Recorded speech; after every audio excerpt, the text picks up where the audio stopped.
വഴി ഞാൻ കാശ് രൂപം എൻ്റെ കൈ പിടിച്ചുകൊണ്ടാണ് പോയത്. അപ്പോൾ ഞാൻ പ്രാർത്ഥിച്ചു, മാതാവേ, കാത്തിരുന്ന് കിട്ടിയ കുഞ്ഞാണ്, ഞാൻ അവളെ ഒന്നും എടുത്തിട്ട് പോലുമില്ല, 2 ദിവസത്തിനുള്ളിൽ എനിക്ക് ICUന്ന് തിരികെ വരാൻ സാധിക്കണമേ.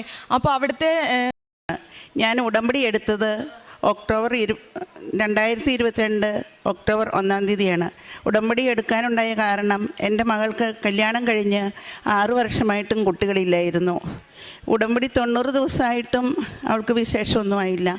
അപ്പം ഞാൻ വീണ്ടും ജനുവരി 2023 ജനുവരി 14 തീയതി ഉടമ്പടി പുതുക്കി. അതിൽ ഞാൻ വീണ്ടും 6 നിയോഗങ്ങൾ വെച്ചു. ഒന്നാമത്തെ നിയോഗം വെച്ചത് ഇവൾക്ക് വേണ്ടിയായിരുന്നു. ഇവൾക്കൊരു കുഞ്ഞിനെ തന്ന് അനുഗ്രഹിക്കണേ മാതാവേ എന്ന് ഞാൻ പ്രാർത്ഥിച്ചുകൊണ്ടിരുന്നു. ഞാൻ ഫെബ്രുവരി 14 തീയതി ഡേറ്റ് ഇട്ട് പ്രാർത്ഥിക്കുവാൻ തുടങ്ങി. ഞാൻ രാവും പകലും മാതാവിനോട് കരഞ്ഞ് പ്രാർത്ഥിച്ചു, മാതാവേ, ഫെബ്രുവരി 14 തീയതി എനിക്ക് ഒരടയാളം തന്ന് മാതാവ് എന്നെ അനുഗ്രഹിക്കണമെന്ന് ഞാൻ പ്രാർത്ഥിച്ചു. അതുപോലെ തന്നെ ഞങ്ങൾക്ക് ഫെബ്രുവരി 14 ആയപ്പോൾ മനസ്സിലായി ഇവൾക്ക് വിശേഷമുണ്ടെന്ന്. 18 തീയതി ഞങ്ങൾ പോയി ടെസ്റ്റ് ചെയ്തപ്പോൾ അവൾ ഗർഭിണിയായിരുന്നു. രണ്ടാമത്തെ ഉടമ്പടി സാക്ഷിയായിട്ട് ഞാൻ വെച്ചത് എൻ്റെ മകന് രണ്ടാമതൊരു കുഞ്ഞിന് വേണ്ടി ആഗ്രഹിച്ച് പ്രാർത്ഥിച്ചുകൊണ്ടിരിക്കുകയായിരുന്നു. അവൾക്ക് ആകുന്നില്ലായിരുന്നു. മൂത്ത കുട്ടിക്ക് 5 വയസ്സ് കഴിഞ്ഞിരുന്നു. മാർച്ച് മാസത്തിൽ അവളും ഗർഭിണിയാകുകയും അവർക്കിപ്പോൾ ഒരാൺകുഞ്ഞ് 9 മാസമായി ഒരാൺകുഞ്ഞുണ്ട്. മൂന്നാമത്തെ സാക്ഷി ഉടമ്പടി ഞാൻ വെച്ചത് 2022 ഒക്ടോബറിൽ എൻ്റെ മകൻ അയർലൻഡിന് പോവുകയും അവന് അവിടെ ചെന്ന് 15 ദിവസത്തിനുള്ളിൽ നല്ലൊരു ജോലിയിൽ പ്രവേശിക്കാൻ ഒക്കണമെന്നായിരുന്നു. അതുപോലെ തന്നെ അവൻ ആഗ്രഹിച്ചതുപോലെ അവന് നല്ലൊരു ജോലി കിട്ടുകയും ചെയ്തു. ഇത്രയും അനുഗ്രഹങ്ങളാണ് മാതാവ് എനിക്ക്, ഇനിയും അനേകം ചെറുതും വലുതുമായി അനുഗ്രഹങ്ങൾ എനിക്ക് കിട്ടിയിട്ടുണ്ട്. ഇത്രയും അനുഗ്രഹം തന്ന മാതാവിന് 1000 നന്ദി പറയുന്നു. ഇവൾക്ക് കുറച്ച് പ്രസവത്തിന് ബുദ്ധിമുട്ടുകൾ കാര്യങ്ങളുണ്ടായിരുന്നു. മാതാവിൻ്റെ കാശുരൂപം വെച്ചും എല്ലാം പ്രാർത്ഥിച്ച് എൻ്റെ അനുഭവങ്ങൾ അവൾക്ക് പറയുവാനുള്ളത് കൊണ്ട്. എൻ്റെ പേര് ജോസ്ന. ഞാൻ ദുബായിൽ വർക്ക് ചെയ്യുമായിരുന്നു. ഞാനൊരു നേഴ്സാണ്. ഹസ്ബൻഡ് ദുബായിൽ തന്നെയായിരുന്നു. മമ്മി പറഞ്ഞതുപോലെ മമ്മിയുടെ ആദ്യത്തെ ഉടമ്പടി നിയോഗം ഞങ്ങൾക്ക് വേണ്ടിയായിരുന്നു. അങ്ങനെ ദൈവം ഒരു പെൺകുഞ്ഞിനെ തന്ന് ഞങ്ങളെ അനുഗ്രഹിച്ചു. പ്രഗ്നൻസി ടൈമിൽ എല്ലാം നോർമലായിരുന്നു. ഡെലിവറിക്ക് അഡ്മിറ്റ് ആകുന്നത് വരെ എല്ലാ കാര്യങ്ങളും ഭംഗിയായി തന്നെ പോയി. പക്ഷേ ഉദ്ദേശിച്ച പോലെ ആയിരുന്നില്ല. എല്ലാം നോർമലായി. എനിക്ക് പെട്ടെന്ന് കുട്ടിയുടെ ഹാർട്ട് റേറ്റ് കുറയുകയും എന്നെ പെട്ടെന്ന് എമർജൻസി ആയിട്ട് LSCSന് കയറ്റുകയും ചെയ്തു. അങ്ങനെ കുറച്ച് ക്രിട്ടിക്കൽ കണ്ടീഷൻ ആയിരുന്നത് കൊണ്ട് തന്നെ പെട്ടെന്ന് ജനറൽ അനസ്തേഷ്യ തന്നത് കാരണം ഞാൻ കോൺഷ്യസും ആയിരുന്നില്ല ആ ടൈമിൽ, സിസേറിയൻ ചെയ്ത ടൈമിൽ. അങ്ങനെ എൻ്റെ സിസേറിന് വേണ്ടിയിട്ട് അബ്ഡോമിനൽ വാൾ കട്ട് ചെയ്തിട്ടും അവർക്ക് കുട്ടിയെ എടുക്കാൻ കിട്ടുന്നില്ലായിരുന്നു. ഒബ്സ്ട്രക്റ്റഡ് ലേബർ ആയിരുന്നു.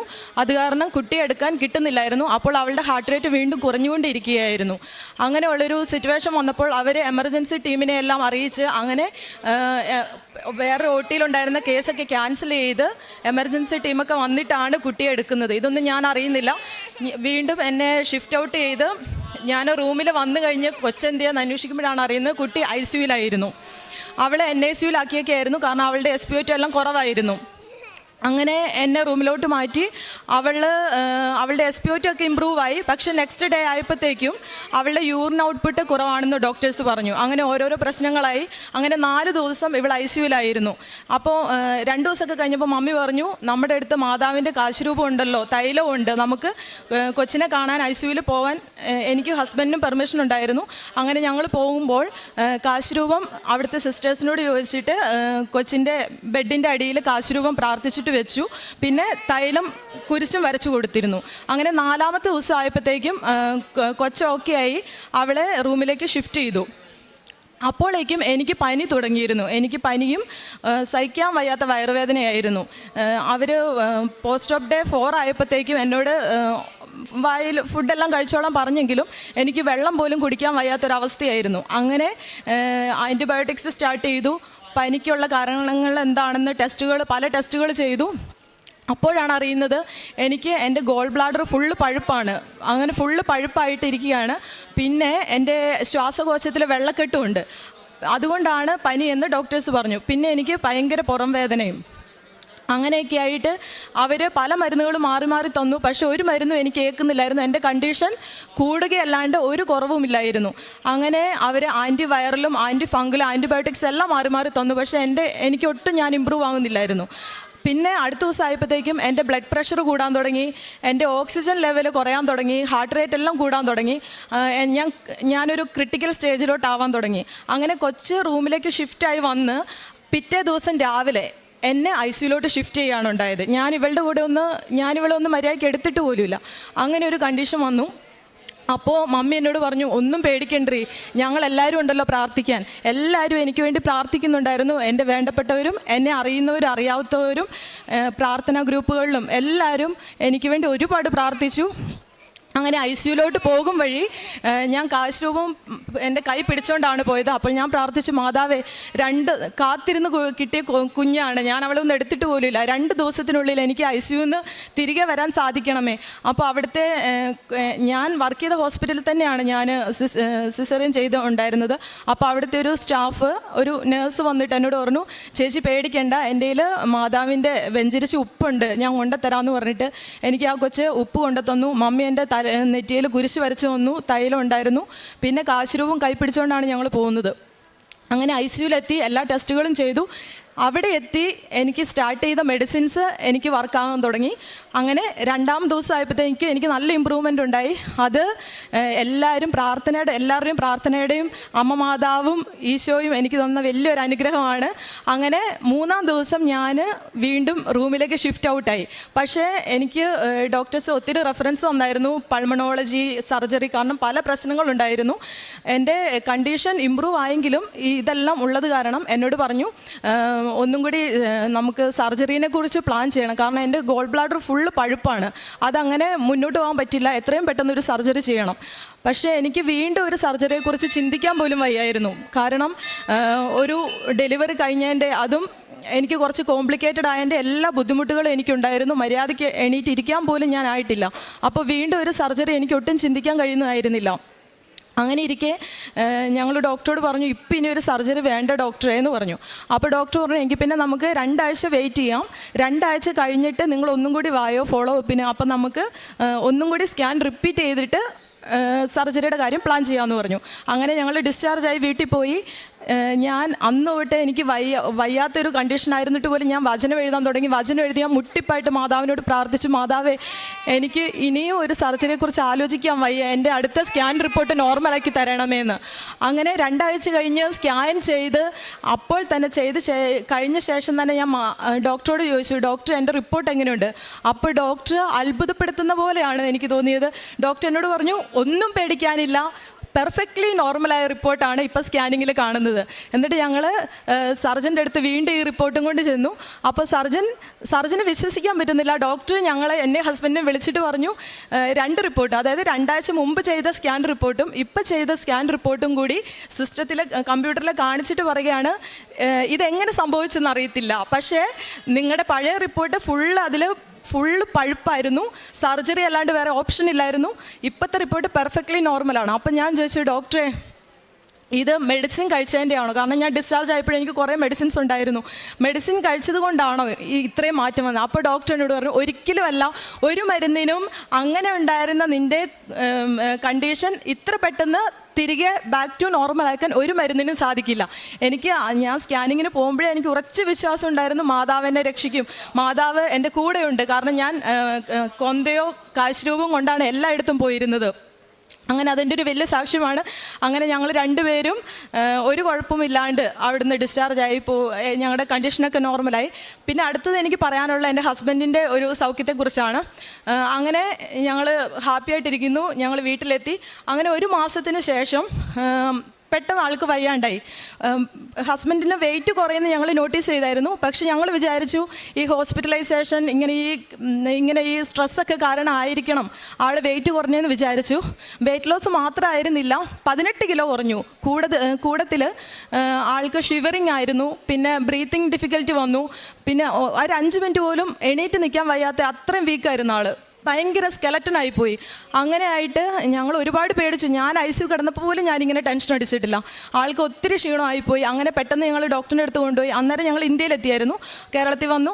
അപ്പോൾ ഡോക്ടറിൻ്റെ അടുത്ത് കൊണ്ടുപോയി. ഡോക്ടർ പറഞ്ഞു എത്രയും പെട്ടെന്ന് നമുക്കൊരു ന്യൂക്ലിയർ സ്റ്റഡി ചെയ്ത് നോക്കണം. അങ്ങനെ ന്യൂക്ലിയർ സ്കാൻ ഞങ്ങൾ AJ ഹോസ്പിറ്റലിൽ പോയി, മംഗലാപുരം.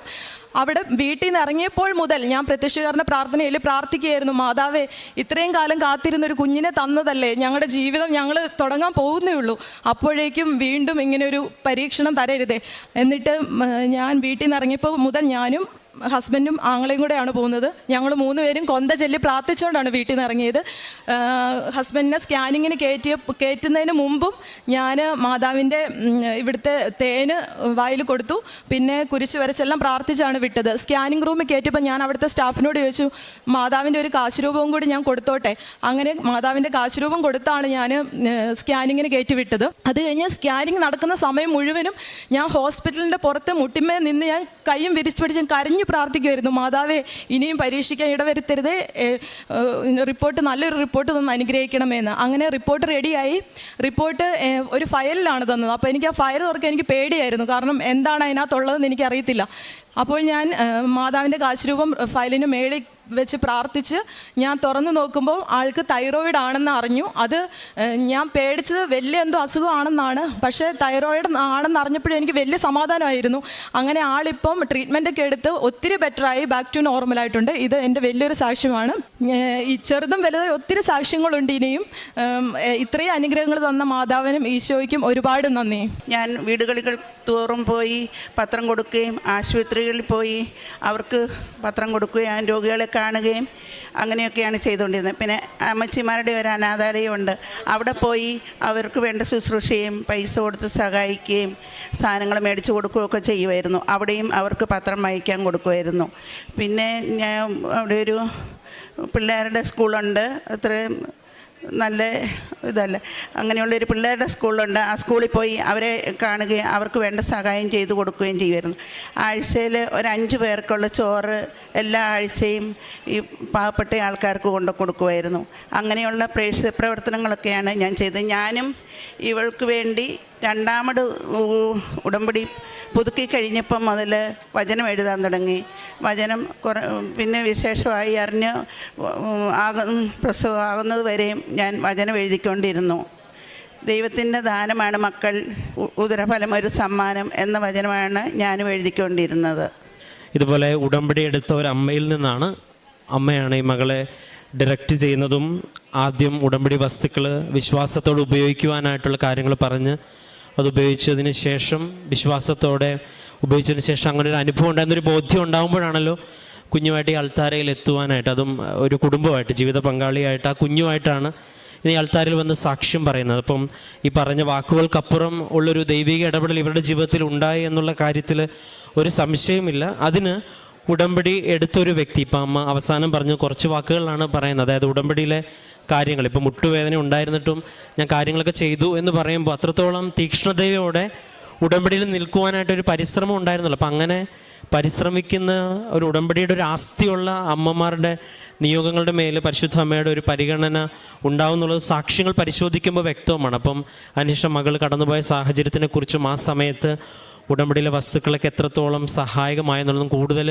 പ്രാർത്ഥനയിലേക്ക് മാറുവാൻ സ്വന്തമായിട്ട് കുഞ്ഞിനെ ലഭിച്ചതും മറ്റനുഭവങ്ങളും ജീവിത പങ്കാളിയുടെ അനുഭവമൊക്കെ പറഞ്ഞുകൊണ്ട് സ്ഥാപിക്കുന്നത് ഉടമ്പടിയിൽ എടുത്ത് പ്രാർത്ഥനയോടെ മുന്നോട്ട് പോകുന്നവർക്ക് ഉറപ്പായിട്ടും ഒരു ദൈവ സാന്നിധ്യം, ദൈവാനുഗ്രഹം അനുഭവിക്കാനായിട്ട് സാധിക്കും എന്നുള്ള വലിയൊരു സത്യത്തെയാണ് വീണ്ടും ഈ ഒരു കുഞ്ഞിൻ്റെയും ഒപ്പം മറ്റ് സാക്ഷ്യങ്ങളിലൂടെ നമ്മുടെ മുമ്പിൽ ഏറെ പ്രധാനപ്പെട്ടതായിട്ട് ദൈവം അവതരിപ്പിക്കുവാനായിട്ട് ഇടവരുത്തിയത്. അപ്പോൾ ഈ ഒരു സാക്ഷ്യങ്ങളൊക്കെ കേൾക്കുമ്പം ഉടമ്പടി വസ്തുക്കളോട് നമ്മൾ വിശ്വാസത്തോടും അല്ലെങ്കിൽ പ്രാർത്ഥനയോടും സമീപിക്കുമ്പോൾ അത് ദൈവാനുഗ്രഹത്തിന് കാരണമാകുന്നു എന്നതിനർത്ഥം ഉടമ്പടി എടുത്ത വ്യക്തി അത്രത്തോളം ഉടമ്പടി വിശ്വസ്തയോടെ പാലിക്കുന്നു എന്നും കൂടെ ഒരു അർത്ഥമുണ്ട്. ഏറെ പ്രത്യേകിച്ച് ഉടമ്പടി വസ്തുക്കളിലൂടെയും ഉടമ്പടി പ്രാർത്ഥനകളിലൂടെയും ഇങ്ങനെ ഒരുപാട് വിശ്വാസത്തെ വർദ്ധിപ്പിക്കാനായിട്ട് ദൈവം ഇടവരുത്തിയതിനെ ഓർത്തും പരിശുദ്ധ അമ്മ ഈ കുടുംബത്തിന് നൽകിയ എല്ലാ അനുഭവങ്ങൾക്കും എല്ലാം പ്രതി നമുക്ക് കരങ്ങളടിച്ച് ദൈവത്തിൻ്റെ നാമം മഹത്വപ്പെടുത്താം. അത്യപൂർവ ദൈവാനുഭവങ്ങൾ ഇനി നിങ്ങൾക്കും സ്വന്തം.